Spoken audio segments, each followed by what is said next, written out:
Felipe Melo está com a gente para atualizar a situação do Corinthians. Na Híbrida 1 já está conectado com a gente para falar sobre o Timão, para falar também sobre projeção para Libertadores da América e atualizar também, claro, a situação do Cássio e essa subluxação que hoje o Dr. Joaquim Grava atualizou nos donos da bola. Vamos lá, Felipe. Fala, craque. Boa noite para você. Boa noite. Eu sou bem, hein? Falar mais do Corinthians, né? E importante falar hoje sobre o Cássio, né? Melhor jogador na partida ontem e saiu machucado, né? No clássico contra o São Paulo, no finalzinho, naquela defesa que ele fez no cantinho, na cabeçada do Igor Gomes. E hoje ele fez exames, né? O resultado não apontou uma lesão grave no ombro esquerdo do goleiro. Ele teve uma espécie de luxação de menor grau, uma subluxação. Já iniciou o tratamento do CT Joaquim Grava e ele será reavaliado diariamente pelos médicos. Ou seja, é uma dúvida para a partida de quinta-feira contra o Always Red pela Libertadores. Foram 4 grandes defesas, pelo menos 4 grandes defesas, ontem na partida contra o São Paulo. O Corinthians que segue líder do Brasileirão com 14 pontos após 7 rodadas e ontem conseguiu manter o tabu, né, contra o São Paulo. São Paulo não consegue vencer na Arena, na Neoquímica Arena até agora, nenhuma vitória, 6 jogos, 7 vitórias do Timão e 6 empates.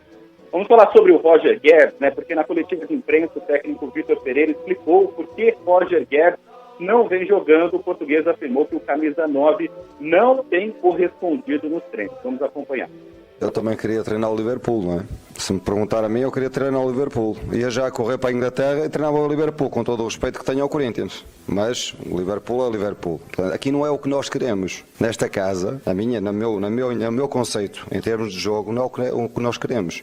É o que a equipa precisa. E o que a equipa precisa, às vezes, é do Roger sobre a esquerda, outras vezes precisa do Roger no meio, outras vezes precisa do Roger sobre a direita. E ele tem que ter capacidade de dar resposta a isso. Ou pelo menos tem que ter a intenção de dar resposta a isto. Tem que ter a intenção, tem que ter compromisso defensivo, porque senão a equipa desequilibra-se. E hoje o futebol não dá para desequilíbrios.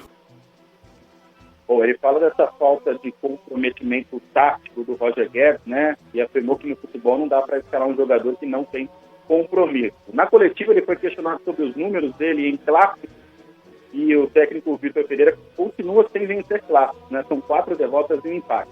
Aliás, o Corinthians não venceu nenhum clássico em 2022 contra o Santos. Era o Silvinho técnico e o Timão perdeu por 2-1. Ontem, o maior público da Arena no ano, 44.672 torcedores, e na súmula da partida foram relatadas algumas ocorrências que podem aí punir o Corinthians, né? Gritos homofóbicos, teve um moeda tirada no jogador Reinaldo, sinalizadores durante a partida. O Timão se manifestou por nota, disse que identificou o torcedor que acendeu o sinalizador e ele foi encaminhado para a polícia militar. Quanto aos cantos homofóbicos relatados na súmula, o Corinthians disse que repudia tal prática. O Corinthians, então, que... Mas tem que ser punido. Desculpa aí, Felipe Melo, de interromper. É o seguinte, da mesma forma que o Corinthians e nós repudiamos aquilo que aconteceu no jogo do Boca, no jogo do River, do racismo, a gente também tem que repudiar aquilo que a torcida fez ontem. O que foi lamentável.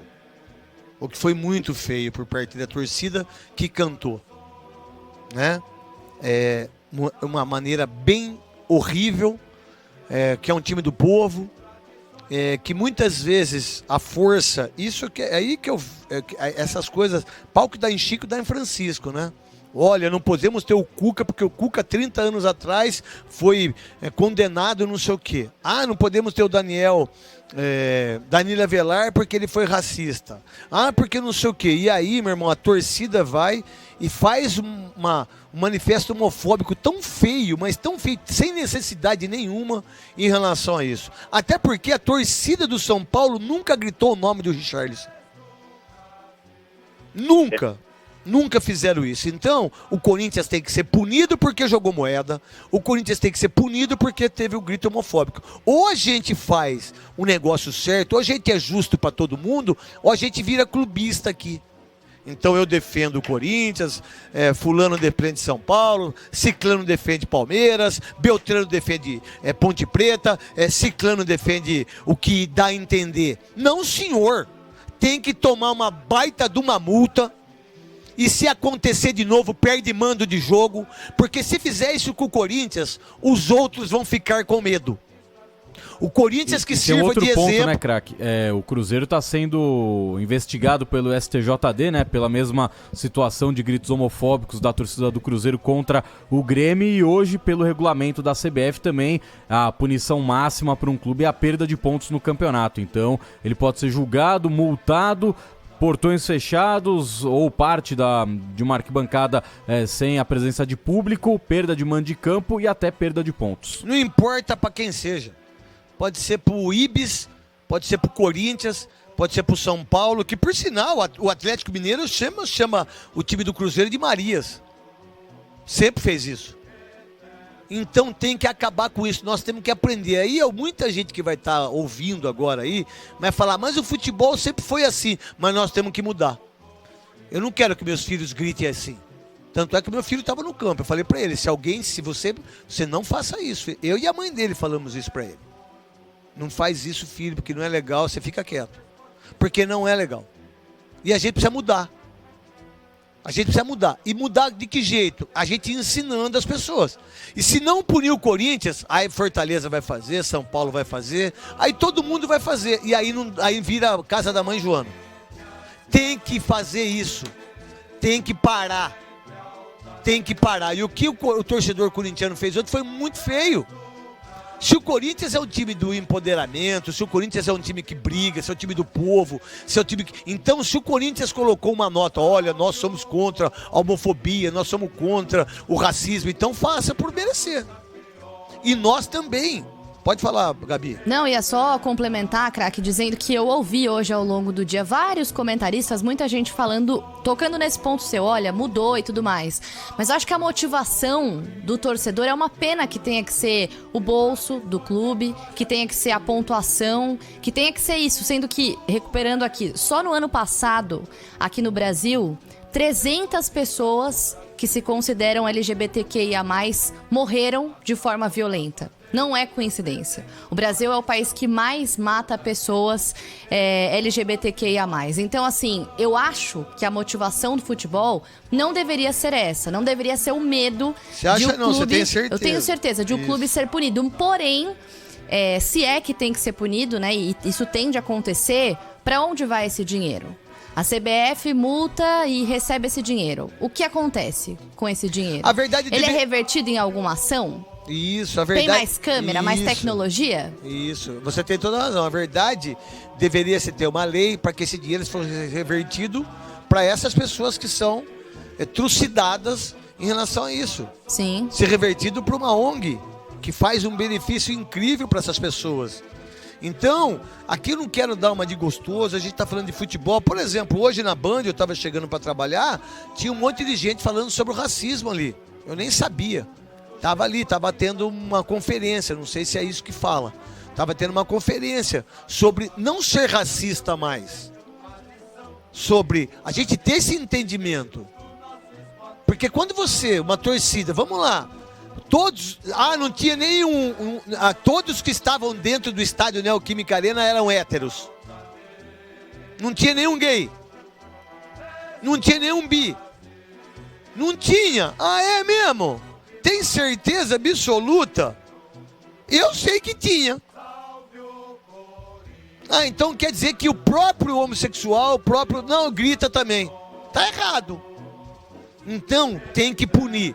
De que jeito? Com grana, com um monte de coisa. Acho que teve isso aí mesmo hoje. Preto, branco, não é? Hoje da Gerdau. Era exatamente isso. Estreia quinta-feira, 11h30 da noite, Preto no Branco, um novo programa do Band News TV, que vai tratar dessas questões e, mais do que isso, né, ter a representatividade de uma mulher negra apresentando o programa, tratando desse assunto e que é o lugar de fala dela, né, craque? Eu nem sabia. Eu fiquei sabendo na hora que eu cheguei aí na Band para trabalhar. Deveriam até ter avisado. Para todo mundo falar sobre isso, que é importante. Agora, aí quando você pega peraí, não pode. E aí, sabe o que vai acontecer? Eu não sei o que o Paulo do Vale pensa sobre isso, que a gente tem uma visão... Eu escuto muito o Paulo do Vale em relação a isso, porque a gente precisa ter esse entendimento. Mas antigamente podia chamar o cara de viado, de macaco, de vagabundo, de safado, de pretinho, de macaquinho. Não pode hoje. Não pode. Não pode. A gente precisa entender que não pode, meu irmão. A gente tem que entender que a gente tem que mudar. A gente não pode ter um presidente tão homofóbico como esse. A gente não pode mais. Se vocês querem votar no Lula, quer votar no Bolsonaro, o problema é de vocês. Cada um vota em quem quiser, até porque o voto é democrático. Mas eu não voto numa pessoa que é homofóbica. Aí você vai falar, mas o Lula é ladrão. Mas vocês provam que o Lula é ladrão? Mas se o cara tá solto, ele não pode ser ladrão. Ladrão é quem tá no presídio, né? Condenado é quem tá no presídio, né?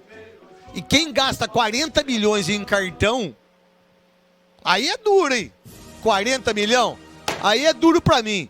É o seguinte, Paulo do Vale, o que você pensa sobre isso? Eu só assino embaixo no que vocês falaram, craque. Eu acho que a gente tá... Claque tem não, debatido... que é o Cebolinha. Claque Você bebeu Neto. Claque Neto, não.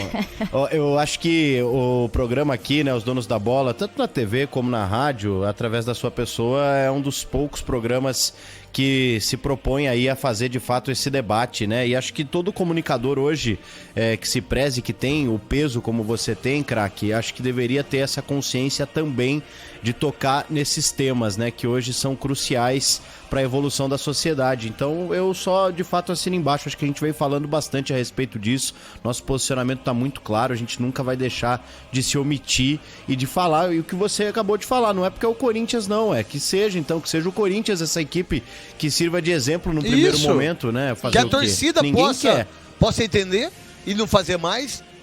E que as outras não façam isso e que tenham os gritos para incentivar, para vaiar, para xingar. Agora, pô, pelo amor de Deus, a gente já tá num mundo tão difícil e a Gabi falou muito bem. E dentro desse tabu que o Corinthians tem contra o São Paulo na Neoquímica, tem tanta coisa pra zoar o São Paulo. Pra que usar do preconceito pra tirar proveito de uma situação? Isso, também é muito uma bem baita falado. de uma idiotice querer se levar, ser superior em cima de um preconceito, né? Podia cantar 1, 2, 3, 4, 5, 6, 7, 8, 9, 10, 11, 12, 13, 14, 15 e 16 jogos invictos. Canta parabéns, qualquer coisa. Cara, sabe? Aí o que a Gabi falou aí é um fato, né? É um fato. A todo dia morre um gay, morre um bi, morre um trans. Imagina se você é trans, vai. Como que faz uma pessoa que é trans pra ela ser inserida na sociedade e no futebol? Como que faz pra mãe, pro pai, pra nós entendermos isso? A gente não sabia nada disso, cara. A gente não tinha esse entendimento, a gente precisa ter. Nós precisamos ter esse entendimento. E a gente precisa melhorar como seres humanos. Agora, eu cometo erro pra caramba, Gabi, o Paulo do Vale, vocês são jovens. Agora, eu preciso aprender. Estou falando de um cara de 55 anos que viveu num mundo que não teve educação, que não teve estudo, que não fez faculdade, né? Que jogou futebol e que as pessoas falavam tudo isso, e eu falei isso, e eu falava isso. Mas hoje eu não falo mais, eu tento não fazer mais isso, eu tento não ser mais. E a gente precisa aprender. Mas não adianta, e é que a Gabi falou, mas vai tirar 10 mil, 30 mil... acho que foram 30 mil dólares, acho que foi não sei se foi 30 mil dólares do Boca, mas para onde foi esse dinheiro? Mas tirou mesmo? Alguém tem prova disso? Alguém viu para onde vai? Vai levar esse dinheiro para quem? Então vai dar para as pessoas que são, que não têm condições financeiras, as pessoas que estão de... Pô, eu arrecadei aí quase 1.000 cobertores, cara. Parece pouco, mas quantas pessoas podem estar lá quantas pessoas podem estar lá porque o pai que tá na rua, porque o pai não aceita porque ele é gay, ou porque a mulher é gay, ou porque é trans. A gente nem sabia que hoje, é até difícil de falar, LGBTQIA, não é? Isso, a gente QIA mais. QIA mais, a gente não sabia disso, porque hoje o mundo mudou. Hoje o mundo mudou e a gente precisa estar nessa parada. Hoje a gente não pode mais. E é isso que eu fico muito bravo com o apresentador, comentarista, principalmente de rede de televisão, de rádio, que não se posiciona em relação a isso. E não se posiciona porque tem medo de perder o emprego e o salário. Eu não tenho medo de perder o emprego nem o salário. Que por sinal, eu acho que me posicionando, eu acho que eu tenho mais emprego e mais salário bom. Agora, quem tem medo também é conivente, né? Exatamente isso. Se tá com medo de perder... E aquilo que ele confia é porque tá mais interessado em status do que outra coisa. Pô, né? Qual pessoa na família que não tem uma pessoa que teve problema de AIDS? E que as pessoas achavam que a AIDS a gente não podia abraçar e beijar. Sim. E quem tem o vírus da AIDS, você pode fazer amor. Pô, quem disse que a gente não tem uma família... Na minha família, vocês acham que não tem gay, gente? Tem gay pra caramba, velho. Os caras são meus... É meu irmão, é tio, mulher. Qual o problema, velho? Você acha que é da minha família? Ah, minha família, nossa, minha família não tem problema. Ah, então olha pro seu. Pra você ver como é que você tem que tratar as pessoas, quantas pessoas. E aí vem uma torcida excepcional, uma torcida maravilhosa que canta homofobicamente. E que, por sinal, é uma coisa muito feia, tá legal?